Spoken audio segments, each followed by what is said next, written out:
Santa Maria, Mãe de Deus, rogai por nós, pecadores, agora e na hora de nossa morte. Amém. Nossa Senhora de La Salete, rogai por nós. causa nossa Letícia, Rogai por nós. Pai, Espírito Santo. Amém.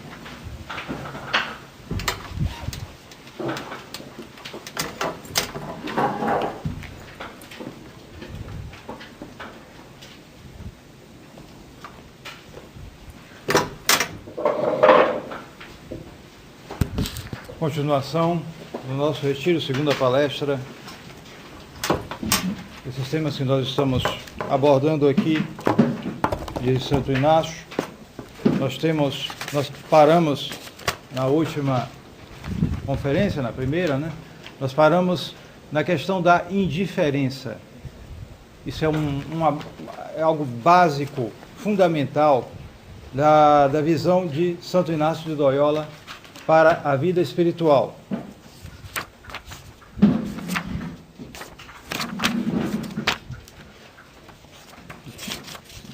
Notem bem que é importante observar que essa indiferença que ele chama não é uma apatia da vontade.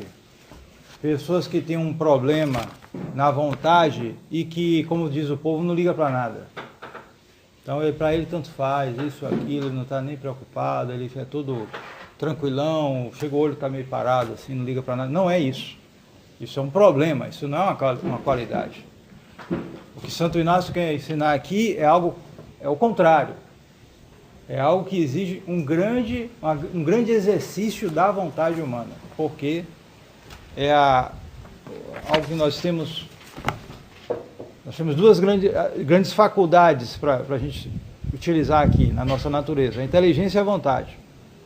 Mas aqui nessa terra, a vontade exerce uma influência muito grande. Porque a inteligência recebe as coisas. Você entende ou não entende, você recebe as coisas. Mas a vontade empurra a gente.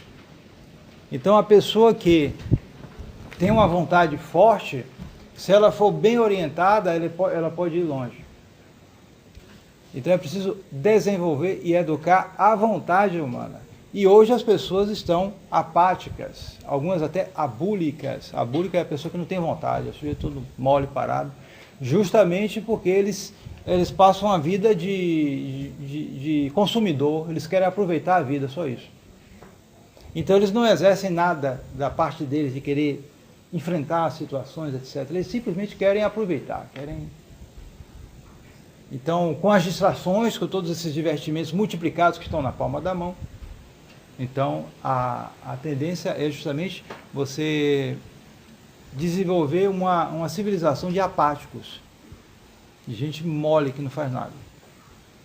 Então, é preciso a gente ir no caminho oposto a isso, e é isso que nos ensina aqui Santo Inácio. E, no entanto, ele diz que devemos ser indiferentes. Mas é nesse sentido, pela força da vontade a gente chega a esse ponto. Mas indiferentes aqui. Com relação a isso, ele então dá duas regras muito importantes para a vida espiritual. Primeiro é a regra do tanto quanto. Regra do tanto quanto. O que é isso? Nós falamos da finalidade do homem e da finalidade das criaturas. Então, Santo Inácio então continua. Donde se segue que o homem tanto há de usar delas, das criaturas, quanto o ajudem para o seu fim. E tanto há de se afastar-se delas, quanto o afastem desse fim. É a regra do tanto quanto. Vou repetir. O homem tanto há de usar delas, das criaturas, quanto o ajudem para o seu fim. E tanto há de afastar-se delas, quanto o afastem desse fim. Ter em vista, o fundamental é isso, ter em vista a finalidade, o fim último de nossa vida. E a partir disso, utilizar-se dos meios. Às vezes você precisa de meios, é claro, para atingir um fim. Mas esses meios aqui na Terra, eles podem ajudar você a conseguir a finalidade e podem afastar também. Então, se eles ajudam, você usa deles. Se eles não ajudam, você se afasta deles. Essa é a regra. Se você interpretar isso e aplicar, entender e aplicar, você se santifica. Notem bem que não é tanto o aproveitamento das criaturas, mas é o uso das criaturas. Não é o prazer que as criaturas trazem para nós, seja quais forem, mas é o uso dessas criaturas nesse sentido. Claro que do uso pode resultar também satisfação, é verdade. Porém, isso não é o principal. O principal é a utilidade delas para atingir o nosso fim. Isso é o que pesa. Isso é o que decide. Não é porque é agradável ou não. Nós não podemos nos guiar nessa vida pelo agradável, senão a gente se perde. É nossa situação de filhos de Adão, em que justamente muitas vezes a satisfação, o prazer está ligado com o pecado. Muitas vezes, não sempre, mas muitas vezes está ligado. Então a gente deve abstrair isso, a questão se é agradável ou não. Isso é de menor importância. Isso existe, mas é de menor importância. O principal é se é útil ou não. Mas útil para quê? Para atingir o céu, no caso.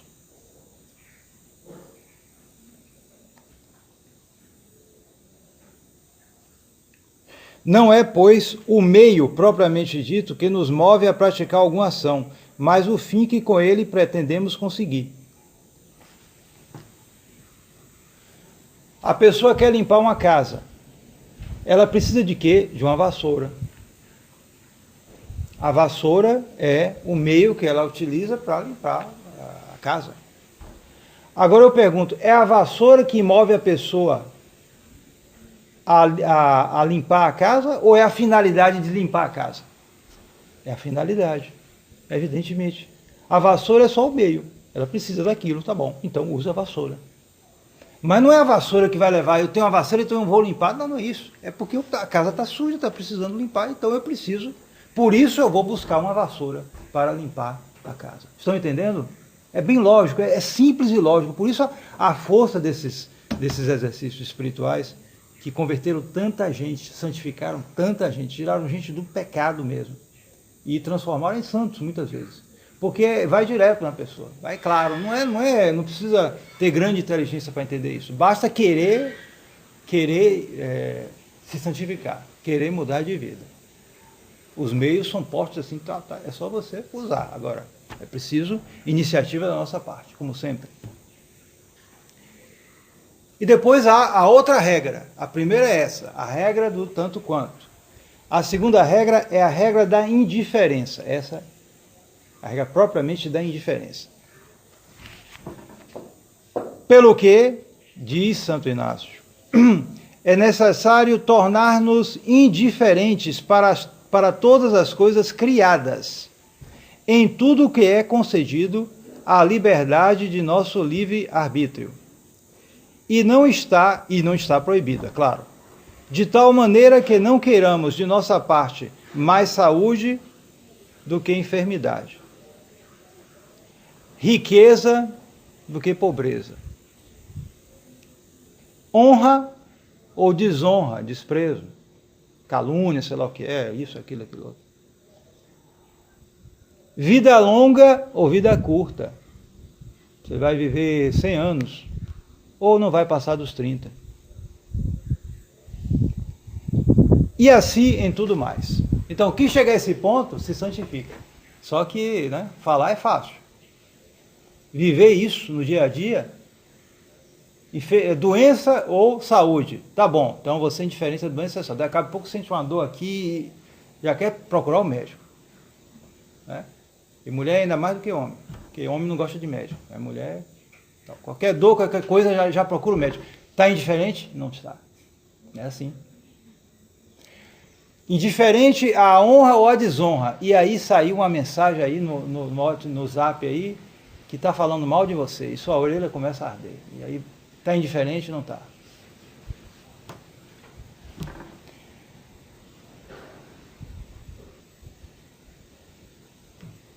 Riqueza, pobreza. Tanto faz para mim riqueza ou pobreza. E aí você perde um dinheiro, perde uma oportunidade, perde um emprego e se deprime. Não está indiferente. Então, tudo isso mostra como estamos longe da perfeição. Mas não deve desanimar a gente. Esse é um ideal de santidade. Chegar a esse ponto. Notem bem que isso aqui não é coisa de apático. Não é coisa de gente mole. Não é indiferença, como eu disse no começo, de gente que não liga para nada. Não é isso. É algo que coloca em primeiro lugar Deus. Não está indiferente a tudo. Claro que ao pecado você não vai ficar indiferente. Pecado ou graça fica indiferente. Evidentemente não é isso. Está aqui dito. Bem claramente. Tudo isso é em vista de se manter em graça e de não cair em pecado. Agora, diante das criaturas, das situações, de tudo isso, eu me coloco à disposição de Deus. Por quê? Porque nas nossas vidas acontecem coisas que não nos são agradáveis e coisas que são agradáveis. É assim a nossa vida. O que interessa é que elas sejam segundo a vontade de Deus. Conformar-se à vontade de Deus é a substância da santidade. Não é tanto eu procurar de maneira às vezes um tanto imoderada e por minha própria vontade, penitências e sofrimentos de uma maneira assim imprudente, um tanto fanática. Não é isso principalmente que constitui a santidade. Isso pode até ajudar um pouco só procurar penitência, mas as melhores penitências é você aceitar a vontade de Deus que se manifesta na sua vida. Com coisas agradáveis e mais ainda com coisas desagradáveis. Os sofrimentos suportados em união a nosso Senhor Jesus Cristo são muito mais, sofrimentos involuntários, são muito mais meritórios do que as penitências. Muito mais. Embora a gente deva fazer penitência, mas o principal é nos conformar, não nos queixar com o que nosso Senhor permite nas nossas vidas.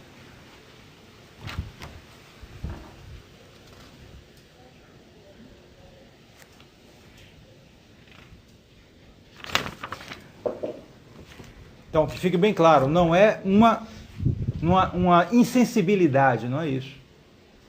A pessoa sente. Mas é uma disposição da vontade de agir unicamente em vista da nossa finalidade sobrenatural, da nossa salvação, de fazer a vontade de Deus aqui nessa terra e de obter assim a salvação eterna, a visão beatífica.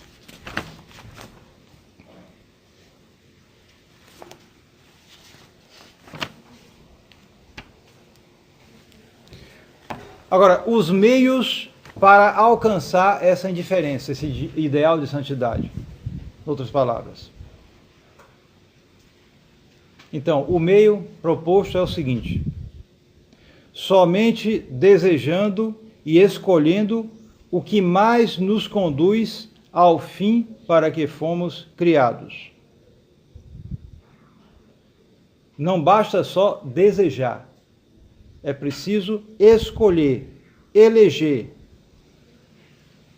e pôr mãos à obra, trabalhar, ou seja, agir.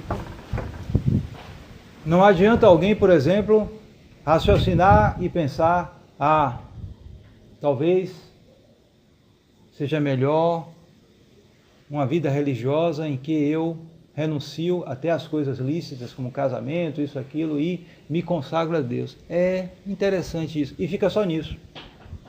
Não vai para lugar nenhum.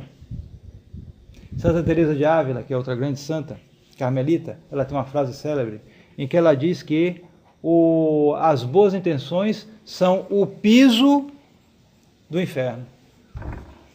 Do inferno, não é do céu não. Porque são aqueles que ficam desejando, pensando que vão fazer isso, e não fazem nada. Ficam só lá na intenção. É preciso agir. Se vem um pensamento desse, ou de outra coisa, que é da vontade de Deus, é preciso pelo menos experimentar, tentar ver, investigar seriamente. E não ficar só no desejo.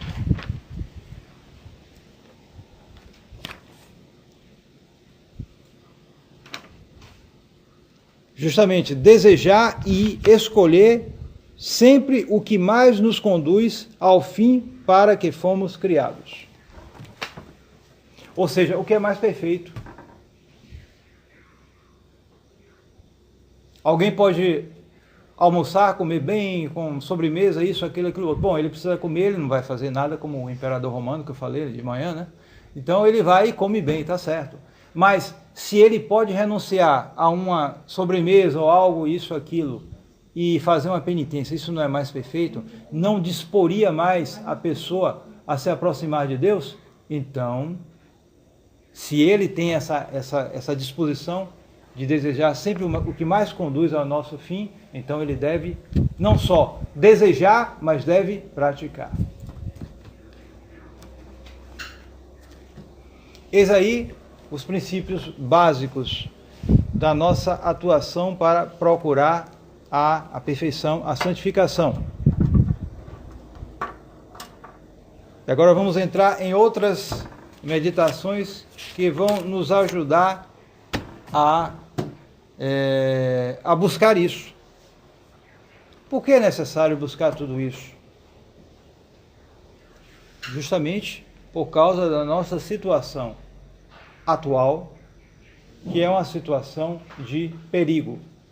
Eu estou aqui nessa vida, eu tenho que me dar conta que há algo que é preciso evitar para mim, primeiramente, e em certa medida para os outros, que é a condenação, o inferno.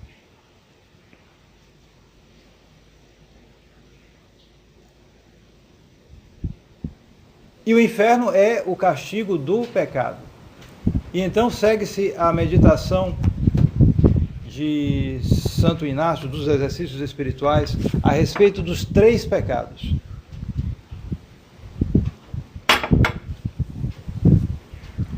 Quais são esses 3 pecados?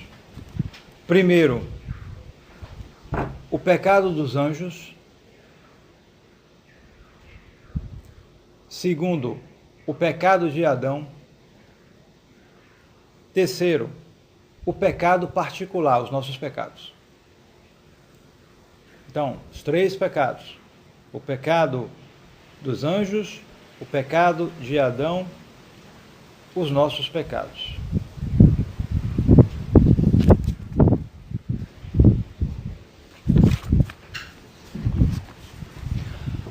A terra onde vivemos é verdadeiramente um lugar de desterro.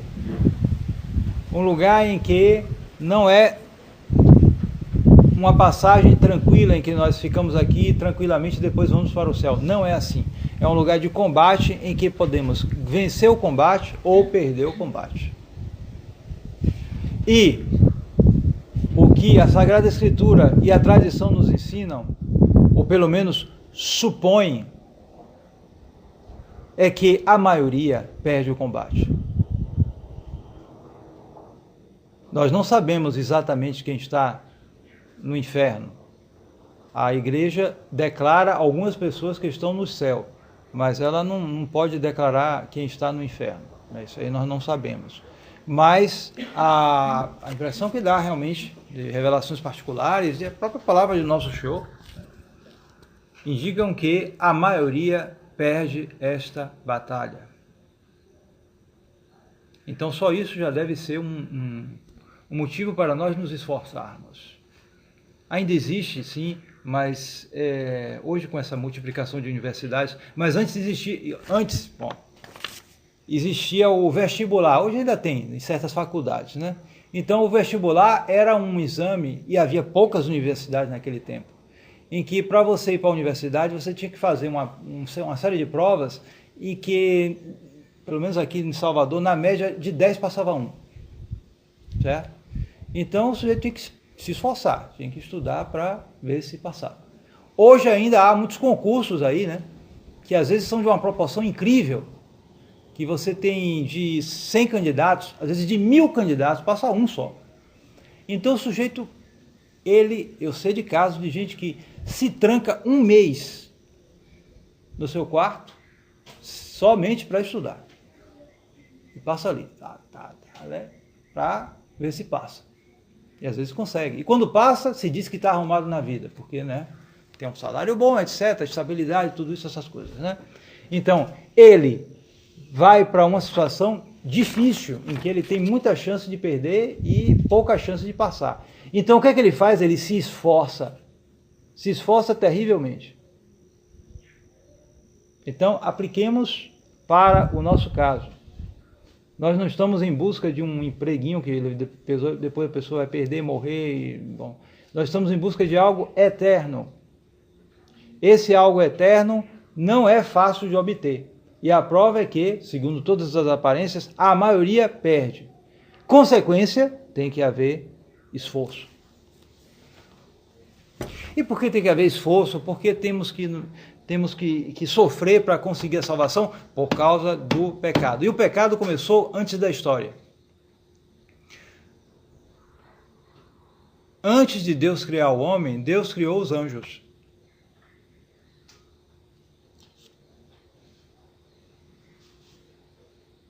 E antes que aparecesse o primeiro homem, ocorreu a queda dos anjos, ou pelo menos de uma parte dos anjos. Quando Deus criou Adão e Eva, no paraíso terrestre havia já alguém que espreitava com inveja, era o demônio. Porque não há muitos dados na Escritura, mas há algo suficiente para saber o básico. Deus criou uma hierarquia de anjos e o mais elevado deles se chamava Lúcifer, portador da luz. E esse anjo se rebelou contra Deus e levou na sua campanha, né, uma boa parte do céu. Do céu, não era o céu ainda, não havia a visão beatífica, mas os anjos tinham sido criados em graça.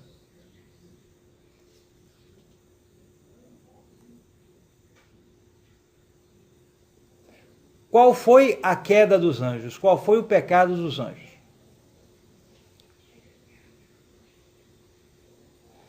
Eles não quiseram utilizar a sua liberdade, porque eles são seres livres, né? E muito mais elevados do que nós, porque eles não têm carne, eles não têm matéria. Então o conhecimento deles é muitíssimo mais elevado e agudo do que o nosso. Nós, para conhecer, temos que nos debruçar, estudar, ler, procurar memorizar, e a coisa não entra direito, depende de cada um, então ele tem que fixar aquilo, aprofundar, raciocinar. O anjo não raciocina. O anjo adquire ideias diretamente, conhecimentos. É muito mais elevado do que nós. O anjo faz pouco de nós. Então o que ocorreu? Uma parte desses anjos cometeu o pecado de orgulho, ou seja, ele não quis utilizar a sua liberdade para reverenciar e obedecer ao seu Criador. Ele se voltou para as suas próprias perfeições, preferindo a sua natureza à elevação divina. Mesmo porque Deus revelou aos anjos o projeto que ele tinha da encarnação de nosso Senhor Jesus Cristo. Ou seja, a segunda pessoa da Santíssima Trindade. Espero que tenham em mente o catecismo, né? Deus é uno e trino, primeiro Pai, Filho e Espírito Santo. O Filho se encarnou, se tornou homem e Deus. Ora, isso é algo que dá para a gente refletir. Por quê? Porque o Filho de Deus não tomou a natureza de anjo, tomou a natureza de homem. Curioso isso. Ora, a natureza do anjo é mais elevada do que a do homem. Ele tomou a natureza do homem, não tomou a natureza do anjo. Uma preferência, impressionante isso. Tomando essa natureza humana, essa natureza humana foi elevada ao seio da Santíssima Trindade. E, portanto, um homem Deus será adorado por todos os séculos dos séculos. Então, Isso traz exige, por assim dizer, um ato de humildade da parte do anjo, que é mais elevado do que o homem, mas vai ter que adorar um homem, que é Deus. Não só isso, mas vai ter uma rainha, que é a mãe dele, de nosso Senhor Jesus Cristo, que é rainha Regina Angelorum, rainha dos anjos. Então eles vão ter uma rainha que é um ser humano. Nem é um ser humano unido à divindade, não, é um ser humano. Com privilégios imensos, sem dúvida, mas um ser humano, um puro ser humano. E esse ser humano, a Santíssima Virgem, será a rainha dos anjos. Então isso exige um ato de humildade da parte dos anjos, exigiu. Ora, Lúcifer se rebelou contra isto. E levou, parece, um terço pelo menos dos anjos, que parece que são muito mais numerosos do que os homens. E então se levantou São Miguel Arcanjo com aquele lema, Quis ut Deus, quem como Deus? Para colocar justamente o sobrenatural de Deus acima do natural, mesmo o natural dos anjos. Notem bem, o pecado dos anjos foi um pecado de naturalismo, que é o pecado, a influência que hoje domina grande parte do mundo, o naturalismo. Você não querer saber das coisas de Deus na criação. Tudo para o homem. O homem é o senhor do mundo. Deus não entra na organização da sociedade. O que é isso? Naturalismo. Rejeitar o sobrenatural. É como se fosse uma repetição do pecado dos anjos na sociedade. Então, essa foi a queda dos anjos. Agora, qual foi o castigo dos anjos?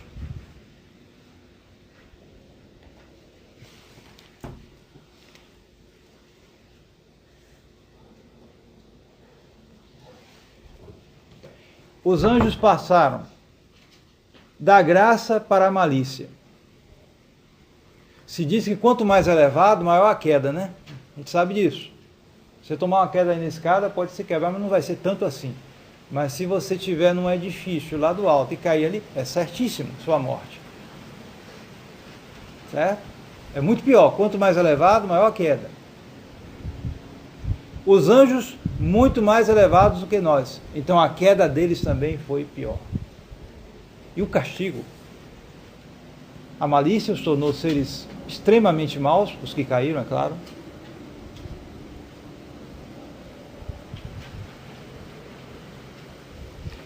O castigo externo foi a criação do inferno. O inferno foi criado primeiro para os demônios. Os anjos que passaram a ser demônios, né? Foi criado primeiro para os anjos maus.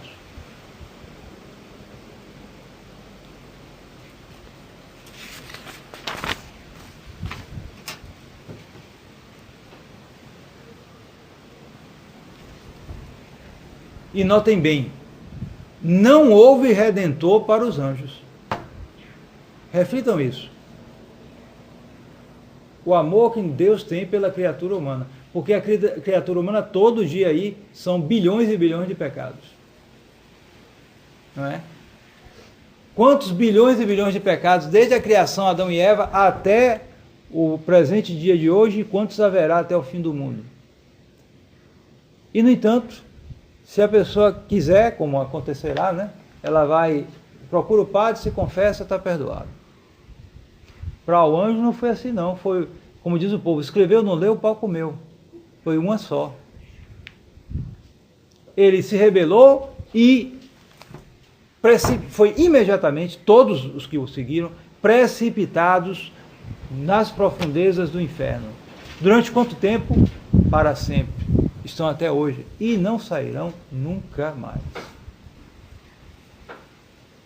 Então notem bem como foi a ação de Deus com os anjos, comparando com a ação de Deus em relação a nós.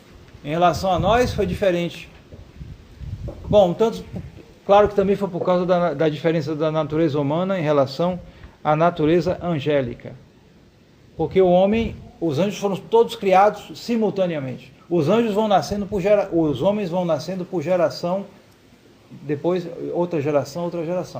É diferente, né? Então, além do mais, o homem, por causa da sua constituição, ele é muito mutável. O anjo, ele decide de uma vez por todas. Decide de uma vez por todas. Enquanto que nós mudamos muito. Então, nosso Senhor se adaptou, teve misericórdia dessa nossa fraqueza, chegando ao ponto de tomar nossa natureza para morrer na cruz em vista de nos salvar. Mas para os anjos foi assim.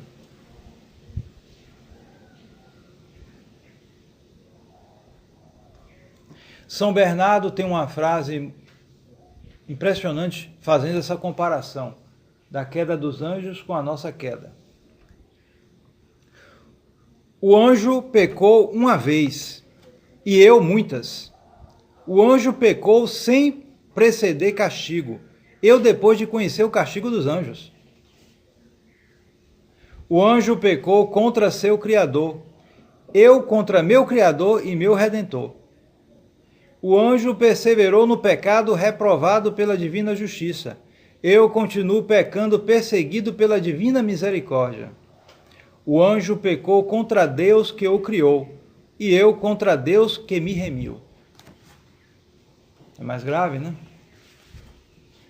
Porque nós já sabemos a lição do anjo.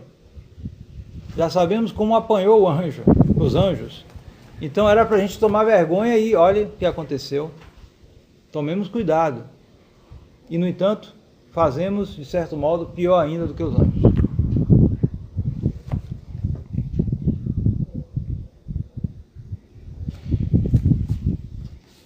Eis aqui o pecado dos anjos, que provocará justamente essa ação do demônio, porque é isso, o demônio perdeu a graça, mas não perdeu o seu poder. Claro que esse poder está regulado pela ação divina, claro. Ele não pode nada contra Deus. Porém, ele ainda é um ser poderoso. E pode fazer mal. E é um ser cheio de inveja. Inveja do ser humano. Porque justamente foi isso. Ele se revoltou contra o plano de Deus, acabou precipitado no inferno, e estão aí os homens com... Deus então cria Adão e Eva numa condição magnífica, sem pecado, elevados à graça e chamados à bem-aventurança do céu e num paraíso terrestre. Então o demônio olhou aquilo com inveja enorme e então começou a programar a queda do gênero humano desde o começo. E, por assim dizer, quis provocar uma tentação em que o homem caísse de uma maneira semelhante à queda do anjo. Uma maneira parecida, não igualmente, mas uma maneira parecida. E insuflou justamente nos nossos primeiros pais essa malícia, essa vontade de ser como Deus. Porque o que é que havia? No centro do paraíso terrestre havia a árvore do conhecimento do bem e do mal. Então, Deus disse a Adão e Eva: vocês podem comer de todas as árvores do paraíso, mas não podem comer da árvore da ciência do bem e do mal, porque no dia em que vocês comerem desse fruto, vocês morrerão. Então, um triste dia, estava Eva passando perto ali. Então o demônio em forma de serpente disse a ela: por que vocês comem de todas as árvores e não comem dessa árvore? Então ela disse: porque Deus disse que no dia que nós comermos dessa árvore, da ciência do bem e do mal, nós morreremos. Então o demônio disse: vocês não morrerão. Ele proibiu, Deus proibiu vocês de fazerem isso, porque no dia que vocês comerem, vocês serão como Deus. Era uma tentação semelhante à tentação, à soberba do demônio. Então Eva viu o fruto, achou agradável, entrou aí, já começou a sensualidade, a atração pelas coisas da terra, e provou do fruto. E, mais ainda, levou para Adão. Então, o que diz a Escritura? Quando eles comeram, seus olhos se abriram. Estavam fechados antes? Não, estavam abertos já. Mas o que abriu aí foi a malícia. E eles fizeram folhas de figo e cozeram uma espécie de proteção para o seu próprio corpo, porque antes não percebiam isso. E o que diz a Escritura? Quando Deus apareceu, ele aparecia sob uma forma visível no paraíso terrestre, Adão correu de medo. Não existia isso antes, passou a ter medo de Deus. O que provoca o medo de Deus? O pecado. Era a consciência.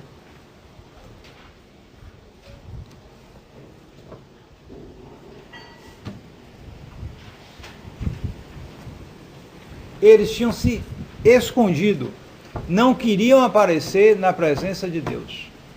Ou seja, já eram inimigos de Deus. Não queriam saber dele. Não é isso que ocorre hoje com todas as almas pecadoras, com todos os homens pecadores por aí. Eles fogem de Deus. Eles não querem saber de Deus. Há pessoas que, se você começar a falar de Deus, não quer saber. Não quer saber daquilo. Há outros que até gostam que você fale de Deus, mas não pode ir muito longe não. Se começar a entrar na vida particular dele, aí o negócio pega. Ele não aceita. Pode falar de Deus, bonitinho assim, como falam protestante, carismático, aquelas coisas meio sentimentais. Mas se entrar no particular da vida de cada um, será que sua vida está de acordo com a vontade de Deus? Aí a coisa muda. Não, cada um tem sua vida. E Deus não tem a vida de cada um? Então essas pessoas, no fundo, não querem saber de Deus. São desses tipos que dizem Senhor, Senhor, mas não entram no reino dos céus. É, no fundo, o mesmo comportamento dos nossos primeiros pais depois do pecado.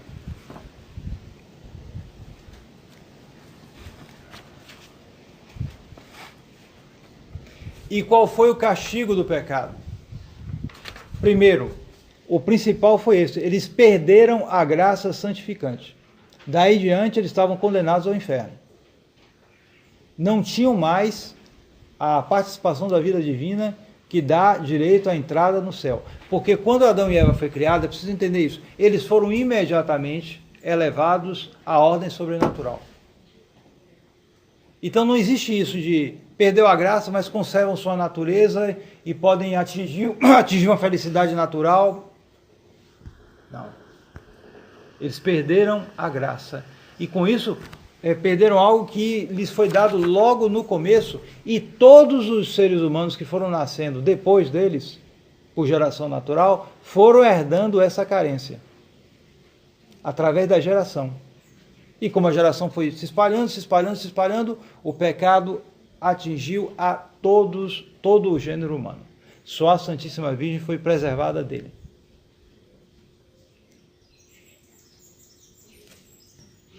Mas não só isso. Adão e Eva perderam essa graça santificante, esse passaporte para o céu, entre aspas. Perderam também seus dons préternaturais. O que eram esses dons? Dons esses que foram acrescentados à natureza para tornar a salvação da alma e a estadia nesse mundo mais fáceis e mais agradáveis. Adão e Eva, por exemplo, não iam morrer. Passariam de uma maneira praticamente insensível dessa vida para o céu. Não ia passar pelas dificuldades da morte, não. Ia ser uma coisa, algo contínuo praticamente. Adão e Eva não sentiam dores, doenças, não tinham nada disso. Eram naturezas muito mais elevadas do que a nossa, porque nosso Senhor tinha completado com esses dons préternaturais. Adão e Eva tinham a integridade, dom pelo qual as forças inferiores da nossa natureza não se rebelavam contra as forças superiores. Qualquer um pode fazer uma experiência com isso. Passa por aí nesse mundo, ouve uma música que não presta, como dessas que o mundo está cheio, e a música fica lá, ecoando lá dentro da cabeça. Cheia de moralidades, cheia de coisa que não presta. E a pessoa que já tem alguma formação não gosta daquilo, espero. Porque vê, bom, isso não presta, isso é imoralidade, isso é isso, é aquilo, aquilo outro. Então ele tenta tirar aquilo da cabeça. Mas a música continua dentro da cabeça dele. Não adianta. Não existe um circuito automático, você mexe aqui, pá. Não existe isso. Mas no tempo de Adão e Eva, se por acaso houvesse isso, alguma música que não prestasse, que não havia naquele tempo, é claro, mas se houvesse isso, eles poderiam simplesmente afastar e ponto final. A parte superior da alma, porque nós temos partes superiores e inferiores. A inteligência e a vontade são partes superiores. A sensibilidade são partes inferiores. Então, o que ocorria? Estava tudo equilibrado. Por quê? Porque o homem como um todo se submetia a Deus. Mas quando o homem transgrediu o mandamento de Deus, ele passou a ser inimigo de Deus, passou a correr de Deus, como nós vimos, e então a natureza dele também se desequilibrou. Houve um efeito, uma redundância. As partes inferiores começaram a se rebelar contra as partes superiores. E é por isso que nós temos dificuldade de fazer a razão triunfar sobre a sensibilidade, a matéria, a carne, etc. Daí vem toda essa dificuldade.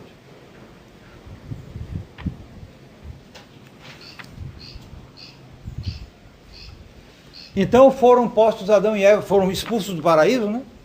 Passaram a ter que trabalhar para desenvolver tudo isso e a vida se lhes tornou de grande sofrimento. Parece que ambos fizeram muita penitência e se salvaram. Mas logo entre os primeiros filhos dele já houve um que matou o outro, né? Caim matou Abel. E por aí foi começando essa distinção do ser humano, né? Homens bons, homens maus, e guerras, problemas, mortes e pecados que foram se sucedendo e aumentando com as gerações, de tal modo que Deus teve que punir o ser humano, o gênero humano, logo no começo. Bom, algum tempo depois, mas numa região mais ou menos restrita, ele fez então o dilúvio, em que salvou-se somente do gênero humano Noé com seus 3 filhos. Parece que a arca foi tirada lá do Monte Ararat, né? Foi tirada e posta lá na região lá da Turquia, né? Então, nessa arca se salvaram Noé com seus 3 filhos, Sem, Cã e Jafé, com suas esposas.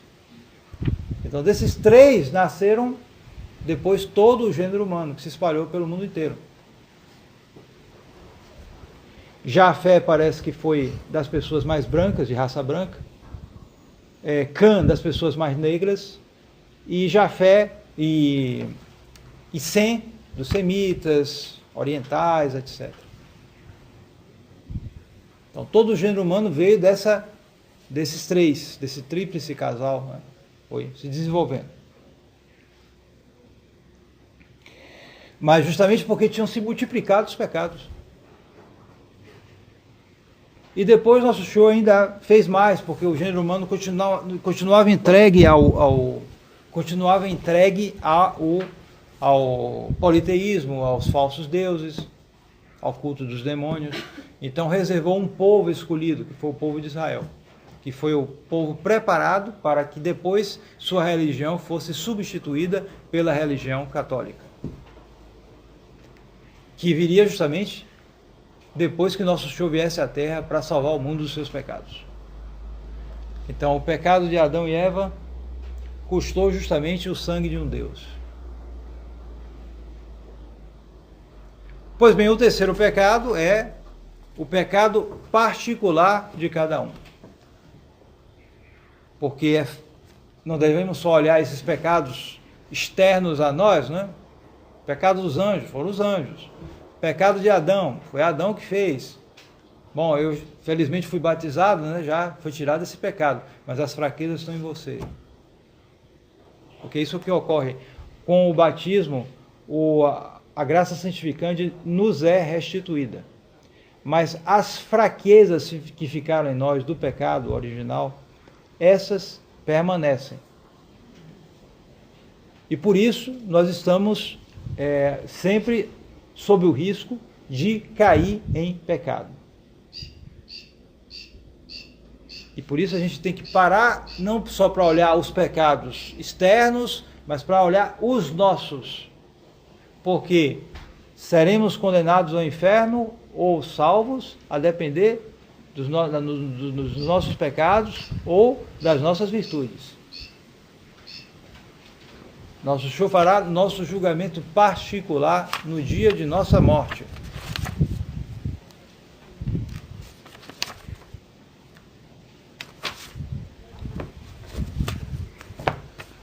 Então, é necessário em todo retiro fazer esse exame. Alguém deve parar sozinha e fazer uma lembrança de todos os pecados de sua vida.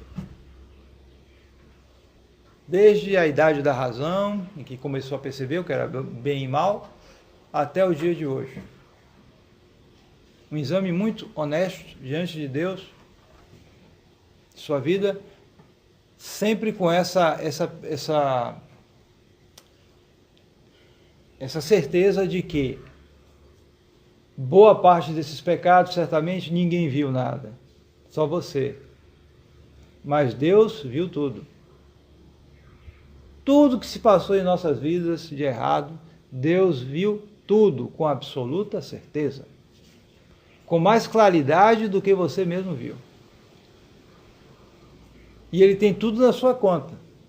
Não há esquecimento em Deus. Há muita misericórdia, né? Mas nada é esquecido.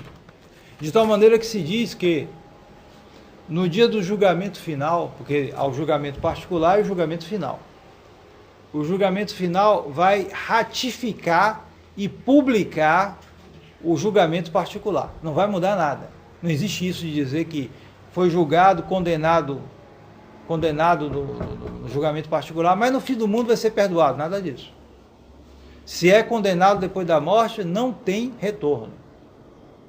E quem se salvou também, claro, não tem retorno, está salvo. Então, o julgamento universal, que será no fim do mundo, vai somente ratificar e publicar o julgamento particular. E justamente o que eu disse, vai publicar. O que é isso? Porque no dia do julgamento final, todos nós ficaremos conhecendo, todos conhecerão os pecados de todo mundo. Tudo será publicado. Vamos saber cada coisa. Só que sob uma luz diferente. Os que se perderam, que foram para o inferno, serão sob a luz da justiça. E os que se salvaram, esses pecados serão conhecidos sob a luz da misericórdia. Justamente para que brilhe a misericórdia de Deus naquelas pessoas que sim, andaram mal, mas depois se arrependeram e receberam a graça da remissão dos seus pecados. Enquanto que para os outros que se perderam, que se revoltaram e não quiseram mudar de vida, então será a justiça divina. Mas tudo será revelado. Tudo estará claro. Então, é preciso que nós, por assim dizer, tomemos consciência já mais clara, já aqui nessa vida, da fealdade, da malignidade dos nossos próprios pecados. Isso é necessário. Porque a tendência da maioria das pessoas é a do relaxamento, é a de não dar importância. Ah, não, eu já me confessei, pronto. Já me confessou, já se confessou? Tá bom, muito bem, se confessou. Mas não se esqueça que no pecado existe a culpa e a pena. No pecado existe a culpa e a pena. A culpa é perdoada na confissão, certo? Se ele veio e confessou arrependido e não quer mais fazer aquilo, então aquela culpa é perdoada. Mas a pena não é perdoada totalmente e imediatamente. Não é assim. Pode ser, mas é muito difícil. É preciso muita contrição. Ela só vai ser perdoada com o tempo esperamos aqui na terra, de acordo com o que nós fizermos e com a graça de Deus ajudando, claro. Então essa pena vai sendo perdoada. Mas o que acontece para a grande maioria das almas é que elas só vão purgar essa pena depois no purgatório. Veremos em detalhes amanhã. Mas o que ocorre é justamente isso. A pessoa só olha a culpa. O padre disse, eu te absolvo, tal, pronto, eu contei o pecado, não menti nada, pronto, então está perdoado. Sim, está perdoado, mas você tem que... Você não sente nada disso. Foi uma besteira que eu fiz? Não. Olha o exemplo que eu contei numa pregação, já tem algumas semanas aí, de São Vicente de Ferrer, um grande santo do século XV. E foi atender um rapaz que tinha tido uma vida muito mundana, muito perdida. Mas esse rapaz, ele recebeu uma graça especial. Era na Idade Média, as pessoas eram mais conscientes da ação de Deus, né? Da seriedade das coisas de Deus. Então ele se converteu de verdade. Ele não ficou dizendo, o padre já me perdoou, pronto. Não. Ele veio com muitas lágrimas contar a vida dele ao santo. Então o santo deu para a vida dele, que tinha sido pesada, né? 7 anos de penitência. Você pensa que ele se queixou? Muito pelo contrário. Ele começou a chorar e pedir, mas só 7 anos de penitência para os pecados horríveis que eu cometi, padre. E começava a chorar. Então, o santo deu para ele quanto foi? Acho que foi... Deu uma penitência lá, mas bem menor. E ele se surpreendeu mais ainda, mas o senhor diminuiu minha penitência com a vida pecaminosa que eu tive e tudo. Então ele disse, 3 Ave-Marias. E aí é que ele ficou numa dor de contrição dos seus pecados terrível. Então o santo teve uma visão interna, em que ele viu a alma do rapaz. Estava branquinha, sem pecado nenhum. Não precisava nem de 3 Ave-Marias. Por quê? Porque ele estava ali chorando os pecados dele. A contrição profunda que ele teve dos pecados dele perdoou não só a culpa, porque a culpa que perdoa é a absolvição, né? Mas e a pena? Não, depende das suas disposições. Você vai lá e confere e sai. Sua pena foi perdoada? Espero que um diazinho pelo menos tenha sido perdoado, né? Mas muita coisa resta. E aí a gente sai tranquilo aí e volta para a confissão na outra semana como que vai lavar a mão. Muito cuidado. Seriedade. Mas esse rapaz não. Esse rapaz era o contrário. E com tal seriedade, com tal dor ele tinha dos seus pecados, que aí foi perdoado tudo. O santo viu. Não precisava nem de 3 Ave-Marias. Mas porque ele chorou seus pecados. E quando eu digo chorar, não é coisa sensível só, chegar e chorar. Não é isso. A pessoa pode até não derramar nenhuma lágrima, mas ele sente verdadeiramente, ele sofre verdadeiramente pela vida errada que ele teve. E a prova maior vai ser justamente no futuro, né? Porque se o sujeito chega a chorar, eu sou um pecador, isso, aquilo, outro, e uma semana depois está na mesma vida, que contrição é essa? Não.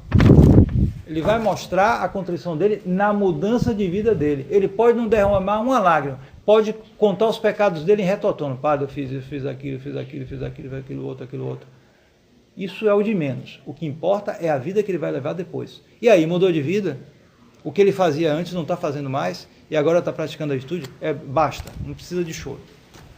Pode até chorar, não é necessário. O necessário é a mudança de vida. Então tenhamos bem em mente essa necessidade premente de considerar a realidade dos pecados e o que esses pecados nos impõem, ou seja, a necessidade de conversão. Amanhã veremos